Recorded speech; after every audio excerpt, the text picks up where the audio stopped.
Hi hello வணக்கம். நான் உங்கள் எம்கே.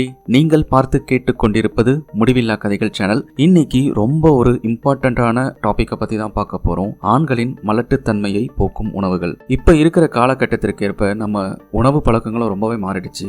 இந்த உணவு பழக்கத்தின் காரணமாக தான் உடலில் தேவையில்லாத பிரச்சனைகள்லாம் உருவாகி நம்முடைய அடுத்த தலைமுறைகளுக்கும் கேடு விளைவிக்குது. அதனால ஆண்களுக்கு மலட்டுத்தன்மை ஏற்படுவதற்கான காரணம் என்ன மற்றும் அவற்றை சரி செய்யும் முறையை பற்றி தான் இந்த பதிவுல பார்க்க போறோம். முதல்ல ஆண்களின் மலட்டுத்தன்மைக்கான காரணங்கள் என்ன? ஆண்களுக்கு மலட்டுத்தன்மை ஏற்படுவதற்கு பல்வேறு காரணங்கள் இருந்தாலும் மிக முக்கியமான காரணமா சொல்லப்படுறது போதை மருந்துகள், மது மற்றும் புகைப்பிடித்தல் போன்றவைதாங்க. இவற்றை பயன்படுத்துவதன் மூலம் ஆண்களின் விந்தணு உற்பத்தி குறைகிறது. மேலும் தற்காலத்தின் நாகரிக ஆடை என்ற பெயர்ல இறுக்கமான ஆடை, ஜீன்ஸ் போன்றவற்றை அணியறதால விந்தணுக்கள் அதிக வெப்பமான சூழலுக்கு உள்ளாகி மலட்டுத்தன்மை ஏற்படுகிறது. இதை தவிர அதிக உடல் எடை மற்றும் துரித உணவுகளும் இதற்கு முக்கிய காரணமா அமையுது. காரணங்களை பார்த்துட்டோம். இப்போ இதற்கான தீர்வுகள், உணவுகள் என்னென்ன உட்கொள்ளணும் அப்படின்றத பார்க்கலாம். கேரட், எலுமிச்சை, ஆரஞ்சு போன்ற வைட்டமின் சி நிறைந்த உணவுகளை அதிகமா எடுத்துக்கொள்றது மூலமா ஆண்களுக்கு ஏற்படுகிற மலட்டுத்தன்மையை குறைக்கலாங்க. துத்தநாகம் போன்ற தாதுக்கள் நிறைந்திருக்கும் உணவை கூட உட்கொள்ளலாம். விந்தணுக்களின் உற்பத்தி திறனை